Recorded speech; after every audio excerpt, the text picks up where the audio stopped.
हाय मैत्रिणींनो, आता उन्हाळा सुरू होतोय तर आपण उन्हाळ्यासाठी आता छानपैकी असे वेगवेगळ्या प्रकारचे सरबत बघणार आहोत। तर आज आपण पहिल्यांदा बनवणार आहोत पुदिना ज्यूस। पुदिन्याचं सरबत आपण बनवणार आहोत। त्यासाठी लागणारे साहित्य आहे हा फ्रेश असा अगदी टवटवीत असा हा पुदिना।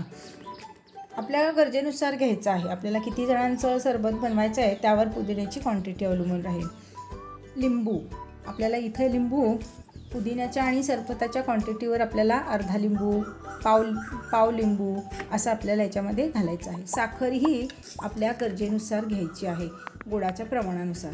मीठ आपल्याला इथं एखाद चिमट किंवा 1-2 चिमट फक्त मीठ आपल्याला इथं लागणार आहे। जिरे इथं पाव चमचा घेतलेले आहेत आणि ते मी हलके असे भाजून घेतलेले आहेत। बघा, मी बघू शकता हलके असे जराशेच मी आपण भाजून घेतलेले।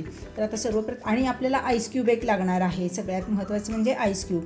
आणि कोणत्याही कंपनीचं किंवा स्प्राईट वगैरे असं असेल किंवा लिम्का वगैरे तर आपल्याला ते एक अर्धा ग्लास आपल्याला ते लागणार आहे। तर आता आपण प्रथम काय करायचं आहे,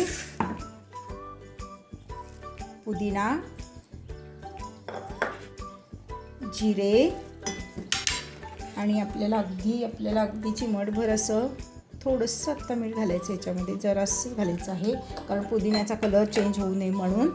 आणि आपल्याला याच्यामध्येच अर्धा लिंबू आपण याच्यामध्ये रस याच्यामध्ये आपण आता घालणार आहोत। हे बघा, मी अर्धाच लिंबू इथं घेतलेला आहे। त्याच्यामध्ये आपल्याला हा लिंबाचा रस अर्धा याच्यामध्ये घालायचा आहे। आपल्याला हे मिक्सरमध्ये बारीक करताना अगदी पाण्याची वगैरे आवश्यकता वाटली तर आपण याच्यामध्ये थोडंसं पाणी ॲड करू शकतो। तर आपण हे आता छानपैकी असं, आणि हो मी सांगायची विसरले, आपल्याला लागणार आहे सब्जा बी। तर सब्जा बी आपल्याला काय करायचं आहे, असं छानपैकी पाण्यात आपल्याला भिजत ठेवायचं आहे। तर आपल्याला सब्जा बी हे आपल्या क्वांटिटीनुसार लागणार आहे। तर तेही आपण सब्जा बीसुद्धा आपल्याला याच्यामध्ये अशा प्रकारे आपण हे मिक्सरला पुदिना, जिरे, थोडंसं अगदी किंचित चिमटभर मीठ आणि अर्धा लिंबू म्हणजे अर्ध्या लिंबाचा रस असं आपण हे बारीक केलं होतं। थोडंसं पाणी टाकून आपण हे बारीक केलेलं आहे। तर आता आपल्याला हे छान असं गाळून घ्यायचं आहे।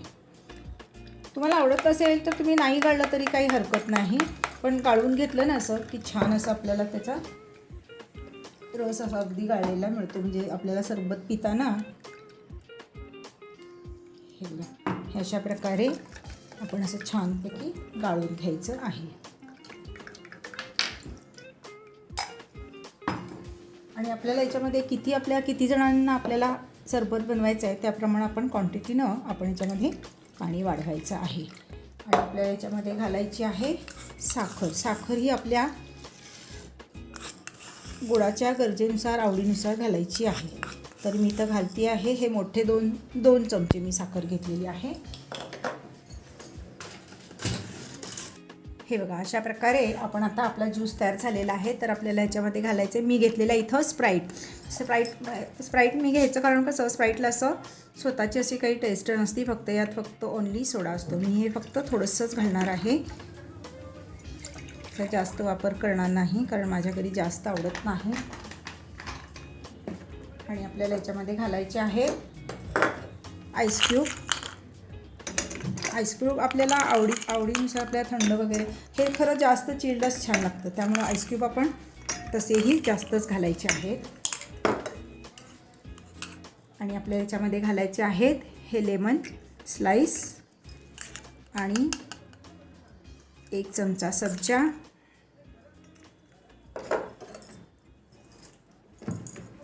आणि आपण बघा मगाशी पुदिना वाटताना आपण मीठ घातलेलं थोडंसं, आता आपल्याला फक्त ह्याच्यामध्ये थोडंसं आपल्याला मीठ ॲड करायचं आहे।